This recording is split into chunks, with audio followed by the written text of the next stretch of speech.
తెలుగుదేశం ఎన్టీఆర్ ఎన్టీఆర్ ఎన్టీఆర్ జై తెలుగుదేశం జై తెలుగుదేశం నారా చంద్రబాబు నాయుడు గారి నాయకత్వం నారా చంద్రబాబు నాయుడు గారి నాయకత్వం యాదవ సీనన్న నాయకత్వం యాదవ సీనన్న నాయకత్వం ఎన్టీఆర్ ఎన్టీఆర్ వెనకరండి మీరు ముందు ఏమవుతుంది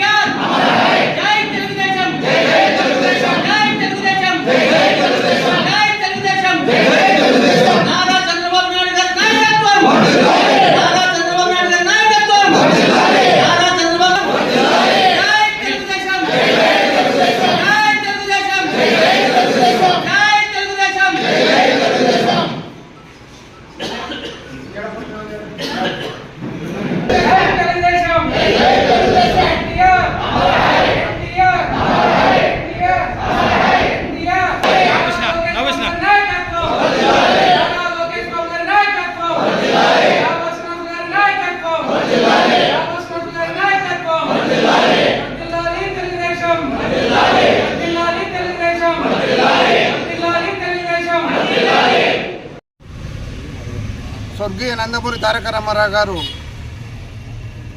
పార్టీని స్థాపించి ఈ రోజుకి 42 వసంతాలు కంప్లీట్ చేసి 43వ వసంతంలో అడుగుపెడుతున్న సందర్భంగా ఈరోజు రాయదుర్గం తెలుగుదేశం పార్టీ కార్యాలయంలో జెండా ఆవిష్కరణ జరిగింది. అందులో రాయదుర్గం చెందిన తెలుగుదేశం పార్టీకి చెందిన కార్యకర్తలందరూ ఈ కార్యక్రమంలో పాల్గొని పతాకావిష్కరణ చేయడం జరిగింది. అదేవిధంగా స్వర్గీయ నందమూరి తారక రామారావు గారికి ఈరోజు గజ పూలమాలతో సత్కరించాలని పూలు వేసి ఆయనకి నివాళులు అర్పించాలనుకుంటున్నాం.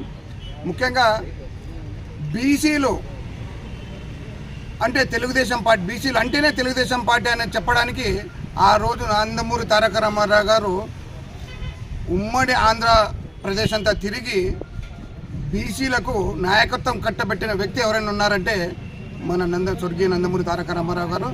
దాన్ని కొనసాగిస్తూ చంద్రబాబు నాయుడు గారు కూడా ఈరోజు బీసీలకు పెద్దపీట వేస్తూ ఆ విధంగా ముందుకెళ్తున్నారు మన నారా చంద్రబాబు నాయుడు గారు. ముఖ్యంగా ప్రతి ఒక్క వ్యక్తికి రాజకీయం అనేది తెలిపిండే వ్యక్తి ఎవరైనా ఉన్నారంటే స్వర్గీయ నందమూరి తారక రామారావు. గతంలో రెడ్ల రాజకీయం ఉండేది, అంటే ఒక ఊరికి ఏ రెడ్డి అయితే పనిచేస్తాడో ఆ రెడ్డి ఏం చెప్తే అదే నడుస్తుండేది. ఆ విధంగా కాకుండా ప్రతి ఒక్క వ్యక్తికి ఓటు యొక్క విలువలను తెలియజెప్పిన వ్యక్తి ఎవరైనా ఉన్నారంటే మన నందమూరి తారక రామారావు గారు. అందుకే బీసీలందరూ ఈ తెలుగుదేశం పార్టీ వెన్నంటే ఉన్నారని సందర్భంగా తెలియజేస్తున్నారు. పార్టీ స్థాపించిన దినం కాబట్టి జెండా ఆవిష్కరణ జరిగింది. ఇంతకుముందు పార్టీ స్థాపికల ముందు రెడ్డిలో కానీ ఏదో బీసీ ఎస్సీలు అంటే ఎక్కడో దూరం ఉండాల, ఖద్రంగా చూస్తేనే భయపడాల. అట్లాగా భయపడి బతుకుతూ ఉంటుంది. కాబట్టి ఎస్సీలు బీసీలందరూ కలిసి ఎన్టీ రామారావు పార్టీ స్థాపించి అందరినీ సోదరా ముందరికి రండి, నేను ఉండాలని చెప్పి అందరికీ ధైర్యం చెప్పి రాజకీయం నేర్పిన అతని మహనీయుడు. ఆయన స్థాపించిన పార్టీ ఈరోజు జెండా ఆవిష్కరణ మాకు అదృష్టంగా భావిస్తున్నాము. అందరికీ నమస్కారం.